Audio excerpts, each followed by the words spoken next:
আল্লাহ পাক রব্বুল আলামিন পৃথিবীর জমিনে 18,000-এরও বেশি মখলুকাত সৃষ্টি করেছেন।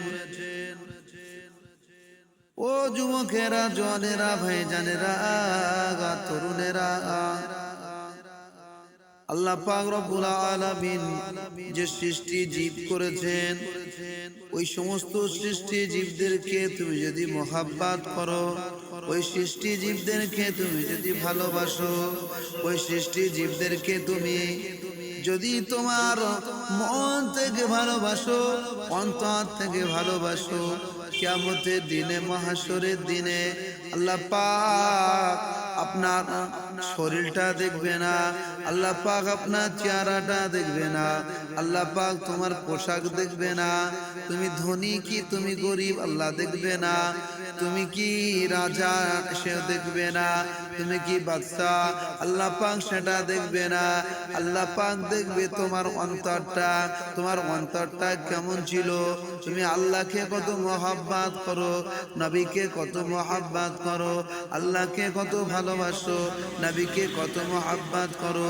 বিশ্ব নবী হাবিবুল্লাহ জনাবে মুহাম্মদুর রাসূলুল্লাহ সাল্লাল্লাহু আলাইহি সাল্লামকে ইত্তেবা করতে হবে। আল্লাহ পাক রব্বুল আলামিন তিনি কালামুল্লাহ শরীফে জানিয়ে দিয়েছেন, কুল ইন কুনতুম তুহিব্বুনাল্লাহা ফাত্তাবিউনি ইউহিব্বুকুমুল্লাহ ওয়া ইয়াগফির লাকুম যুনুবাকুম ওয়াল্লাহু গফুরুর রহিম।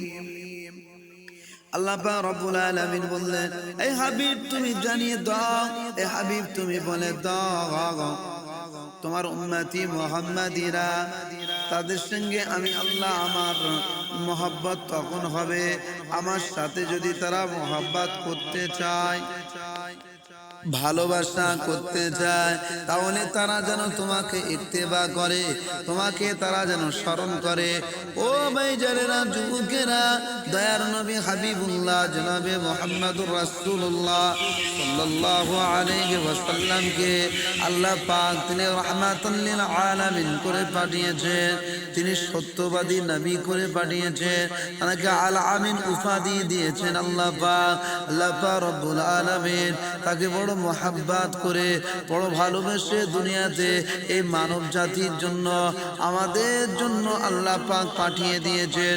ও ভাইজানেরা, যুবকেরা, আল্লাহর নবী হাবিবুল্লাহ জনাবে মুহাম্মদুর রাসূলুল্লাহ সাল্লাল্লাহু আলাইহি সাল্লাম তিনি কেমন ধরনের মানুষ ছিলেন, তিনি কেমন মানুষ ছিলেন, তিনি এখন এক সময় তিনি বনের রাস্তা দিয়ে টুকটুক টুকটুক করে হেঁটে হেঁটে যাচ্ছেন।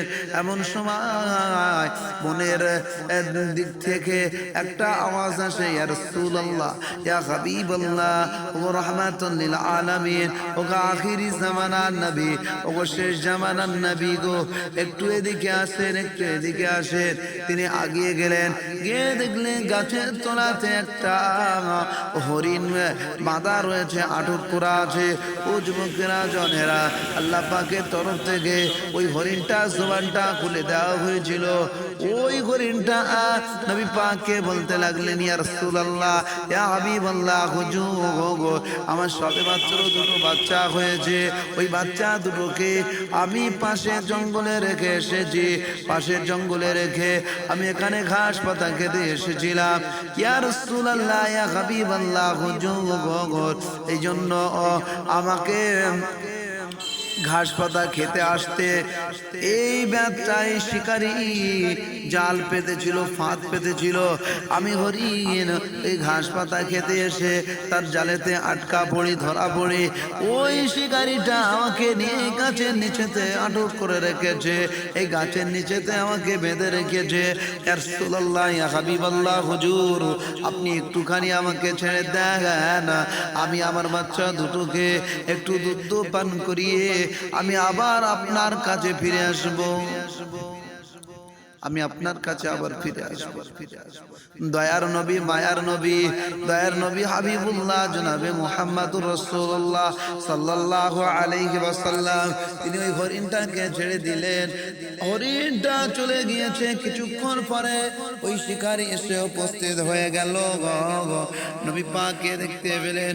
ওই শিকারীটা বলতে লাগলেন, এখানে আমার একটা হরিণ বাঁধা ছিল, হরিণটা কি হলো, কোথায় গিয়েছে, কি হলো? আপনাকে দেখতে পাচ্ছি, আপনি নিশ্চয়ই এ বিষয়ে জানেন। নবী পাক সাল্লাল্লাহু আলাইহি ওয়াসাল্লাম তখন বললেন, আমি হরিণটাকে ছেড়ে দিয়েছি। ওই শিকার তখন বললেন, আপনাকে সাহস কি করে হলো, আপনি কেন ছেড়ে দিয়েছেন, বিষয়টা কি? ওই সময় নবী পাক বললেন যে ওই হরিণটা তার সবেমাত্র দুটো বাচ্চা হয়েছে, তাদেরকে দুধ পান করাতে গিয়েছে, তাদের সাথে সাক্ষাৎ করতে গিয়েছে, হরিণ আবার ফিরে আসবে, আমি জিম্মাদার হিসেবে রয়েছি। ওই হরিণটা যদি ফিরে না আসে আমি জিম্মাদার থাকবো। ওই সময় ওই শিকারী বলেছিল, আপনার কি মাথা খারাপ হয়ে গিয়েছে? অবলা জন্তু যারা ছাড়া পায় তারা কি আর ফিরে আসে নাকি? ওই সময় নবী পাক বললেন, ও শিকারী, তুমি শুনে রেখে দাও, ওই হরিণ যদি না আসে তুমি যে কাজটা আমাকে করতে বলবে, যেটা আমাকে তুমি যে শাস্তি দেবে, আমি সেটা মাথা পেতে নেব, আমি সেটা করতে বাধ্য থাকিব। শিকারী বলল, আচ্ছা ঠিক আছে, দেখা যাবে কেমন তোমার হরিণ ফিরে আসে, তুমি জিম্মাদার হিসাবে থাকো। ও ভাই জানেরা, যুবকেরা, জওয়ানেরা, ওই হরিণটা চলে গিয়েছে। হরিণটা গিয়ে বলতে লাগলেন, আমার বাচ্চারা, তোমরা জীবনের মতো শেষবারের মতো তোমরা দুধ পান করে নাও, তোমরা দুধ পান করে নাও। আর হয়তো আমি তোমাদের দুধ পান করাতে পারবো না, আর হয়তো তোমরা আমাকে পাবে না। এই সময় বাচ্চারা বলেছিলেন, ও মা জননী, কি হয়েছে বলো না, আমরা দুধ পান করবো না, আগে কি হয়েছে বলো। ওই সময় ওই হরিণ বলেছিলেন, আমার বাচ্চারা, তোমরা শুনে রেখে দাও, জেনে রেখে দাও, আখিরি জামানার নবী, সেই জামানার নবীকে আমি জিম্মাদার হিসেবে রেখে এসেছি। এক শিকারী আমাকে আটক করেছিল, আমি তোমাদেরকে দেখা করার জন্য, আমি তোমাদেরকে দুধ পান করাবার জন্য আমি নবী পাককে জিম্মাদার রেখে আমি তোমাদের কাছে এসেছি। এই সময় বাচ্চারা কেঁদে কেঁদে কেঁদে কেঁদে বললে, ও মা জননী, আমরা দুধ পান করব না, আমরা আখিরি জামানার নবী, সেই জামানার নবীকে একটুখানি দেখবো। মা চলো, আমরা আপনার সাথেও যাব, আমরাও কুরবান করে দেব, আমরাও আমাদের জীবনটাকে নবী পাকের জন্য উৎসর্গ করে দেব।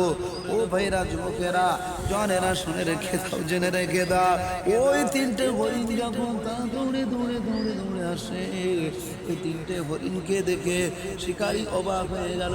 একজন গিয়েছে, একজনের সাথে সাথে তিনজন আসছে, কি ব্যাপার?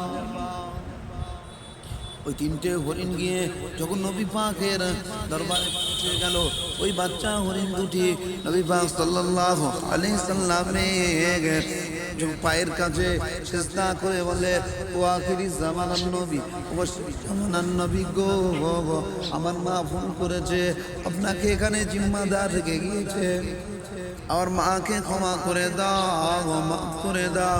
নবী পাক বললেন যে তোমাদের কোনো হিসাব হবে না, তোমাদের কোনো ক্ষমা করলে যা হবে, না করলেও তাই হবে। ঠিক আছে, তোমরা যত বলছো তবু আমি বলছি ক্ষমা করে দিলাম।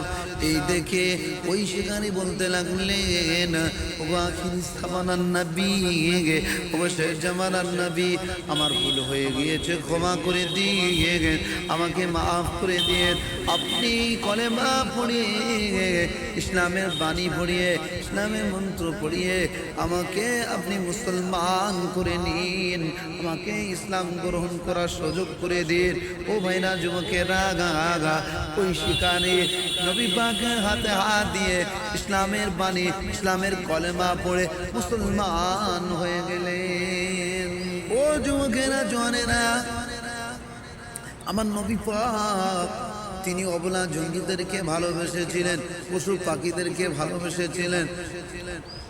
ও ভাইরা যুবকেরা, আর সে কারণে গাছ গাছালি, পশু পাখি, হরিণী, এমন করে মাছ গাছালি সমস্ত কিছু নবী পাককে মহাব্বত করেছিল, নবী পাককে ভালোবেসেছিল, নবী পাককে মহাব্বত করেছিল, নবীকে তারা চিনেছিল।